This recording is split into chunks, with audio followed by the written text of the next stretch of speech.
रामायण को अंगीना सजाऊंगी, दीप जला के दिवाली में मनाऊंगी।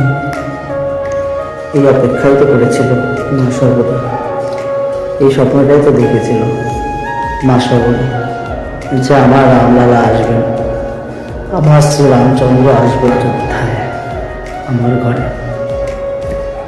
তাই আজ শ্রীরামচন্দ্র সব স্বপ্ন সত্যি করে দিলেন মা সবরের, এবং সব স্বপ্নকে বাস্তব রূপান্তরিত করে আজ শ্রীরামচন্দ্র চলে এলেন অযোধ্যায়, তার নিজ গৃহে, নিজ বাসভবনে। তাই অপেক্ষা করুন ভগবানের জন্য, কারণ ভগবানের জন্য যদি কেউ অপেক্ষা করে না, সেই অপেক্ষা কখনো নিষ্ফলে যায় না।